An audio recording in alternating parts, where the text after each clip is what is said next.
नमस्कार, आप देख रहे हैं बिहार 20.7 न्यूज। आज की प्रमुख खबरें। मुख्यमंत्री नीतीश कुमार की प्रगति यात्रा का आज अंतिम दिन है। पटना जिले में करीब 100 करोड़ की विकास परियोजनाओं का सीएम नीतीश कुमार ने शुभारंभ किया। जेपी सेतु से कोलिवर तक रिंग रोड का शिलान्यास किया। साथ ही बाढ़ के उमानाथ मंदिर में सीएम नीतीश कुमार ने पूजा अर्चना की। ललन सिंह ने दावा किया था कि तेजस्वी यादव कभी सीएम नहीं बनेंगे। उसके बाद आरजेडी नेता तेज प्रताप यादव ने जेडीयू सांसद ललन सिंह को दी खुली चुनौती।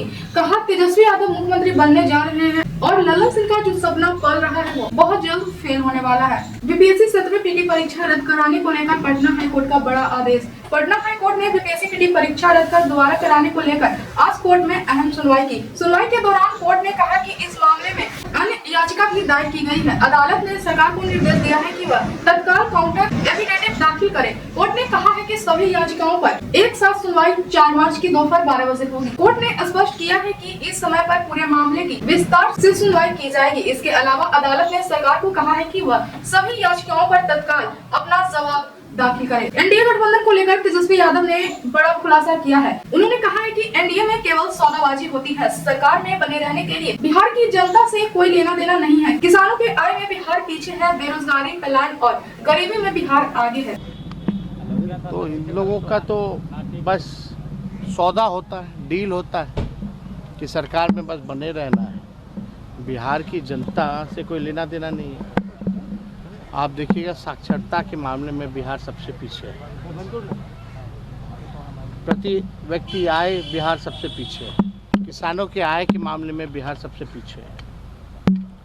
आगे कहाँ है? बेरोजगारी में, पलायन में, गरीबी में।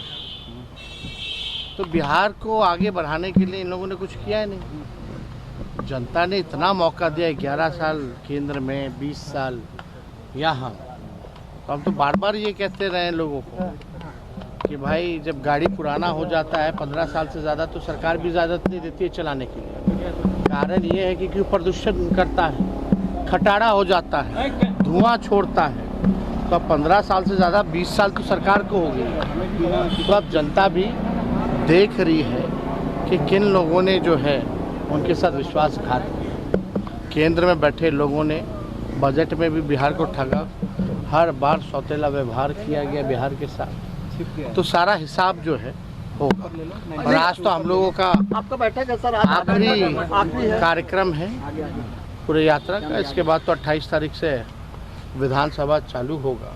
चुनाव होना है सर, कैसे संगठन चुनावी साल भी है। कांग्रेस के नए प्रभारी कृष्ण अलावरू ने पार्टी कार्यकर्ताओं को इस साल के अंत में होने वाले बिहार विधानसभा चुनाव से पहले गुटबाजी के खिलाफ चेतावनी दी है और कहा है कि गुटबाजी में शामिल होने वाले को निकाल दिया जाना चाहिए। नई जिम्मेदारी मिलने के बाद राज्य में अपना पहले दौरे में बिहार आते ही कांग्रेस के नए प्रभारी कृष्ण अलावरू ने कहा, हमें बिहार में कांग्रेस को फिर से मजबूत करना है। हमें जीतने के लिए चुनाव लड़ना है। दिल्ली और पटना के चक्कर लगाना बंद करें। बिहार में बूथ, वार्ड, गाँव पंचायत और प्रखंड से ताकत मिलती है। इसीलिए पटना और दिल्ली छोड़कर इलाके में मेहनत करें। एग्जाम सेंटर पर शॉर्ट सर्किट से लगी आग, मैट्रिक बोर्ड परीक्षा की कॉपी और ओमर सीट भी जलकर हुई खाक। बिहार के शेखपुरा बरबीघा थाना क्षेत्र स्थित आदर्श टाउन हाई स्कूल में बिजली के शॉर्ट सर्किट से भीषण आग लग गई। आग लगने से स्कूल का कार्यालय का पूरी तरह जलकर राख हो गया। स्कूल में चल रही मैट्रिक परीक्षा की सादी कॉपी और उमर सीट जलकर नष्ट हो गई। परीक्षार्थियों की उपस्थित पंजीकरण और छात्रों से जुड़े महत्वपूर्ण दस्तावेज भी आग की चपेट में आ गए। इसके अलावा कार्यालय में रखा कंप्यूटर, फर्नीचर और पंखे भी जलकर खाक हो गए। दिल्ली की मुख्यमंत्री रेखा गुप्ता के शपथ ग्रहण समारोह में सीएम नीतीश कुमार के नहीं जाने पर आरजेडी सवाल उठा रहे हैं, जिस पर जेडीयू के राष्ट्रीय कार्यकारी अध्यक्ष संजय झा ने कहा, सीएम का पहले से ही कार्यक्रम तय था। पार्टी की ओर से केंद्रीय मंत्री ललन सिंह और मैं खुद शपथ ग्रहण समारोह में गया था। बिहार की राजनीति में एक बार फिर से भूचाल आ गया है। लालू यादव के करीबी और मनेर से विधायक भाई वीरेंद्र ने दावा किया है कि जल्द ही सीएम नीतीश कुमार आरजेडी में वापसी करेंगे। भाई वीरेंद्र की यह प्रतिक्रिया तब आई जब गुरुवार को सीएम नीतीश कुमार दिल्ली में रेखा गुप्ता के शपथ ग्रहण समारोह में शामिल नहीं हुए थे। इस बयान के बाद सभी हैरान हैं। मुख्यमंत्री आज नहीं गए शपथ ग्रहण में दिल्ली। कौन नहीं गए? नीतीश कुमार आज दिल्ली नहीं गए। नीतीश कुमार जी तो हमारे साथ आने वाले हैं, तो कहाँ से जाएंगे वहाँ पे?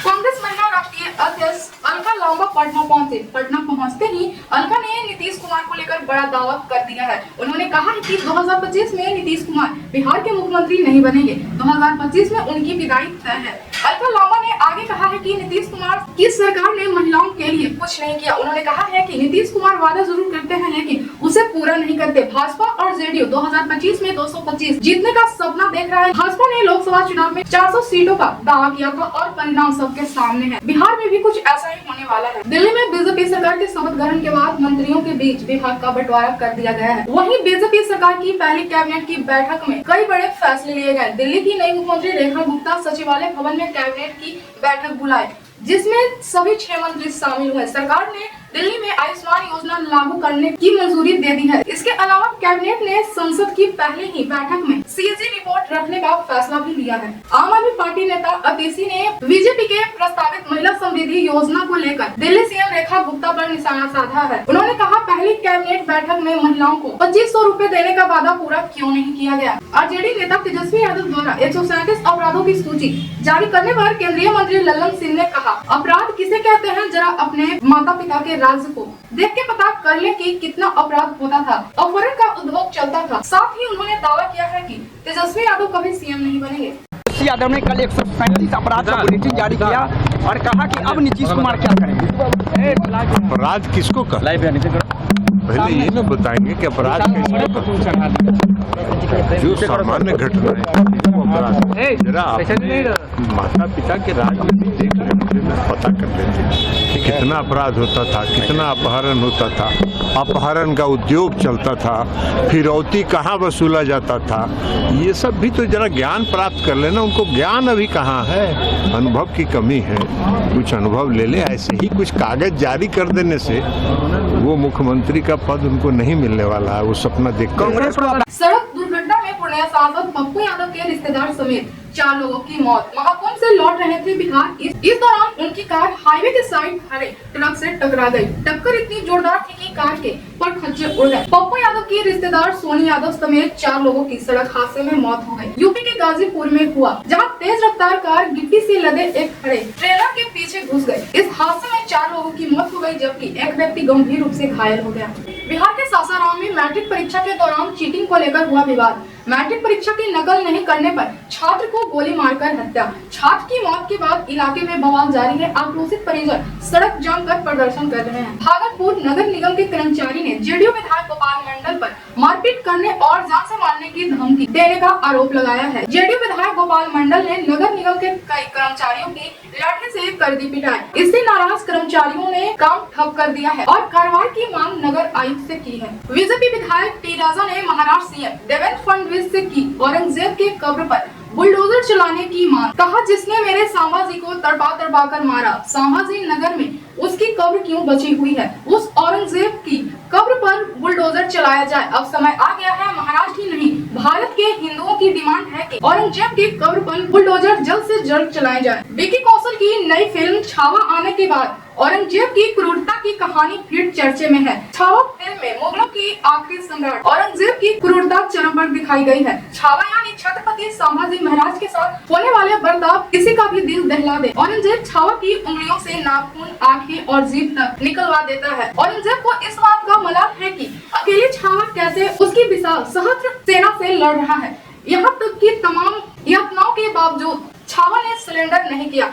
अंत में औरंगजेब ने 11 मार्च 1689 में छावा की हत्या करवा दी। छावा फिल्म में छत्रपति संभाजी महाराज को दी गई यातनाओं को दर्शाया गया है, जिसके बाद बीजेपी विधायक टी राजा ने महाराष्ट्र सीएम देवेंद्र फडणवीस से औरंगजेब की कब्र पर बुलडोजर चलाने की किया मांग। क्या छत्रपति संभाजी के साथ की गई औरंगजेबों की क्रूरता का बदला उसकी कब्र पर बुलडोजर चलाकर लिया जाएगा? ये चर्चा महाराष्ट्र की हर गली कूचे में हो रही है और ऐसा यूं ही नहीं हो रहा। छत्रपति शिवाजी महाराज के बेटे संभाजी महाराज पर बनी फिल्म छावा के जरिए औरंगजेब की क्रूरता के बारे में पूरा हिंदुस्तान जान रहा है। न सिर्फ जान रहा है बल्कि अब उसकी निशानियों को निशानबूद करने की मांग कर रहे हैं। प्रधानमंत्री नरेंद्र मोदी ने आज भारत मंडपम में 2 दिवसीय सोल लीडरशिप कॉन्क्लेव के प्रथम संस्करण का उद्घाटन किया। इस समारोह में भूटान के प्रधानमंत्री भी उनके साथ मौजूद रहे। इस दौरान प्रधानमंत्री नरेंद्र मोदी ने कहा, कुछ योजनाएं ऐसी होती है जो हृदय से बहुत करीब होता है। आज का कार्यक्रम भी ऐसा ही है। राष्ट्र निर्माण के लिए बेहतर नागरिक का विकास जरूरी है और समय की मांग है। इसलिए स्कूल ऑफ अल्टीमेट लीडरशिप की स्थापना विकसित भारत की विकास यात्रा में एक महत्वपूर्ण और बड़ा कदम। दिल्ली में मंत्रियों की कल हुई पहली कैबिनेट की बैठक पर राजद सांसद मनोज झा ने कहा, प्रधानमंत्री नरेंद्र मोदी ने कहा था कि पहली कैबिनेट की बैठक में ही महिलाओं के खाते में 2500 रुपए जमा किए जाएंगे। सरकार बयानबाजी करके काम नहीं करा सकती। लेकिन हमने तो सुना था कि पहली कैबिनेट में ही 2500 रुपए की प्रधानमंत्री जी बोल के आए थे कि मोबाइल से कनेक्ट कर लीजिए, पहली कैबिनेट में ही पैसे आने शुरू हो जाएंगे। उस पर तो कोई फैसला नहीं हुआ ना। देखिए, रेटोरिकल अंदाज में सरकारें नहीं चला करती हैं आप, और अगर चला भी करती हैं तो जन सरोकार से मीलों दूर रहती है। यमुना की सफाई घाट पर जाने से सिर्फ नहीं होगी, आरती उतार देने से नहीं होगी। यमुना के लिए आपको पूरा एक पेपर वर्क पहले तो करना होगा कि पॉल्यूटेंट्स कहां कहां से हैं, उन फैक्टर्स को आइडेंटिफाई करके उनको चोक करना है, तब जाकर के ये आरती उतार दिए तो उससे थोड़ी यमुना साफ हो जाएगी। वो तो हम हाल देख रहे हैं, गंगा के नाम पर करोड़ों रुपए कहां गए आज तक किसी को नहीं पता। तो मौलिक चीज ये है कि जिन वादों के आधार पर आप आए थे उस पर प्रथम दिन से काम शुरू कीजिए, यही दिल्ली की जनता चाहती है। सीएम नीतीश कुमार प्रगति यात्रा के तहत आज बाढ़ पहुंचे। मुख्यमंत्री ने बाढ़ के प्रसिद्ध उमानाथ मंदिर में पूजा अर्चना की। इस दौरान जेडीयू एमएलसी नीरज कुमार, बाढ़ विधायक ज्ञानू और मोकामा विधायक नीलम देवी भी मौजूद रहे। उत्तर प्रदेश के जेलों में बंद कैदियों को प्रयागराज के संगम के पवित्र जल से स्नान करने का अवसर मिला। जहां महाकुंभ चल रहा है, राज्य का जेल प्रशासन ने कैदियों के लिए संगम के पवित्र जल परिसर में विशेष रूप से स्थापित कलश छोटे टैंक में पवित्र जल और नियमित जल मिलाकर स्नान करवाया। औरंगाबाद पुलिस नशे की खेती के खिलाफ लगातार अभियान चला रही है। पुलिस ने 12 एकड़ में लगी अफीम की फसल को नष्ट किया। सोशल मीडिया पर अश्लीलता रोकने के लिए केंद्र सरकार मौजूदा आईटी एक्ट की जगह डिजिटल इंडिया बिल लाने पर काम कर रही है। इस नए कानून में यूट्यूबर, डिजिटल प्लेटफॉर्मर्स और सोशल मीडिया यूजर्स को रेगुलर करने का प्रावधान रहेगा। आपको बता दें, इस बिल पर केंद्र करीब 15 महीने से काम कर रहा है। इसमें अलग अलग सेक्टर के लिए प्रोविजन वाले कानून बनाए जाएंगे। उत्तर प्रदेश की राजनीति में कांग्रेस सांसद राहुल गांधी के बयान पर गर्माहट बढ़ गई है। राहुल गांधी ने रायबरेली दौरे के दौरान कहा, लोकसभा चुनाव में अगर मायावती साथ आती तो परिणाम कुछ और ही होता। हम चाहते थे कि बहन जी बीजेपी के विरोध में मेरे साथ चुनाव लड़े। अगर हम तीनों पार्टियां एक साथ हो जाते तो बीजेपी कभी भी उत्तर प्रदेश में चुनाव नहीं जीतती। राहुल गांधी ने मायावती की राजनीति पर सवाल खड़े करते हुए कहा कि मायावती ठीक से क्यों चुनाव नहीं लड़ रही पता नहीं। राहुल गांधी के बयान पर बीएसपी अध्यक्ष मायावती का जवाब, कहा जहां कांग्रेस की सरकार है हर जगह बीएसपी के लोगों के साथ जातिवादी रवैया अपनाया जा रहा है। जहां कांग्रेस कमजोर है वहां बीएसपी का साथ मांग रही है। उत्तर प्रदेश जैसे राज्य में जहां कांग्रेस कमजोर है वहां बीएसपी से गठबंधन की बरकराने वाली बात करना यह कांग्रेस पार्टी का दोहरा चरित्र नहीं तो और क्या है। उत्तर प्रदेश विधानसभा में इन दिनों बजट सत्र चल रहा है। इस दौरान योगी आदित्यनाथ ने भरी सभा में अखिलेश यादव और राहुल गांधी पर साधा निशाना। विधानसभा में बोलते हुए कहा, लोग कहते हैं राहुल गांधी की उपस्थिति में बीजेपी की जीत की गारंटी है, तो उत्तर प्रदेश में अखिलेश यादव की उपस्थिति बीजेपी की जीत की निश्चित गारंटी है। पप्पू और टप्पू में कुछ ज्यादा अंतर थोड़ी है। मुझे अफसोस होता है आप भाजपा से लड़ते लड़ते भारत से लड़ने लगते हैं। मैं एक वक्तव्य आपका दिखा रहा हूं, आपके समाजवादी पार्टी के अध्यक्ष का वक्तव्य है और वो वक्तव्य है बहुत दुर्भाग्यपूर्ण वक्तव्य है।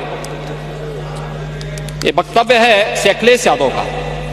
महोदय, उन्होंने कहा है कि हमारा देश कभी विकसित भारत नहीं बन सकता। ये देखो ना, ये क्या है? ये यानी एक राजनीतिक दल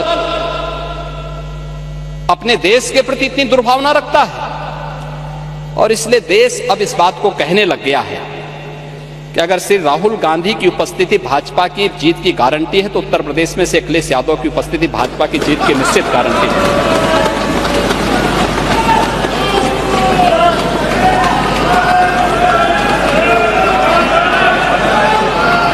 और ये गारंटी उपचुनाव ने दे दिया है। ये उपचुनाव दे चुका और ठीक ही बात है भाई, पप्पू और टप्पू में बहुत अंतर थोड़ा है। नाम का असर होता है, चच्चू ने वैसे थोड़ा नाम रखा है। और ठीक है, चच्चू भी शांत हैं लेकिन समय आने पे अपना होश दिखाएंगे। महोदय, मैं विनम्रता से कहूंगा कि महाकुंभ पे राजनीति न करें, अपनी बात को रखें शालीनता के साथ, मर्यादा के साथ। लेकिन जो लोग जीवित हैं, अपने परिवार के साथ मिल रहे हैं, उनको मृतक मत बताइए। और पांडे जी, आप तो इतने बुजुर्ग हैं, इतने वरिष्ठ हैं। हमारे यहां तीर्थ यात्राएं होती थी, लोग जाते थे, बड़े श्रद्धा के साथ जाते थे। हमारी आस्था है, कैसे आप इसको रोक सकते हैं? लेकिन उनको बदनाम मत करिए, उनकी श्रद्धा के साथ खिलवाड़ मत करिए। मैं तो तेलंगाना का भी उदाहरण आपको दे दिया, उत्तर प्रदेश का मैंने दिया, गोरखपुर का मैंने दिया, प्रयागराज का मैंने दिया। और जो लोग प्रयागराज में भगदड़ के शिकार हुए हैं या फिर विभिन्न रोड एक्सीडेंट के शिकार हुए हैं, सरकार की पूरी संवेदना है, सरकार उनके साथ खड़ी होगी। और इन सभी घटनाओं की जांच करने के लिए इसीलिए सरकार ने एक जुडिशियल कमीशन का गठन भी किया है। जुडिशियल कमीशन अपना काम कर रहा है, तथ्य भी मांगेगा, जानकारी भी मांगेगा, हर एक स्तर की जानकारी लेगा। और मैं इस सदन को इस बात के लिए आश्वस्त करना चाहूंगा, इस बात के लिए आश्वस्त करूंगा कि प्रयागराज भगदड़ का कोई गुनाहगार होगा तो बख्शा भी नहीं जाएगा। कोई भी होगा, कहीं भी छुपा होगा, किसी भी स्तर पर होगा, और कितना भी बड़ा क्यों ना हो, वह किसी भी स्थिति में बचेगा नहीं। ये मैं आप लोगों को आश्वस्त करता हूं, पूरे सदन को आश्वस्त करता हूं। लेकिन मैं आपसे इस बात में विनम्र अपील भी करूंगा, आयोजन किसी पार्टी का, किसी सरकार का नहीं है। सरकार ने अपनी जिम्मेदारियों का निर्वहन किया है। प्रशासन रणबीर इलाहाबादिया की एक अभद्र टिप्पणी को लेकर देश भर में भारी विरोध हो रहा है। इस मामले में महाराष्ट्र राकेश सावंत को भी सम्मन भेजा है। ऐसे ही खबरों के लिए बने रहिए बिहार 24/7 न्यूज के साथ।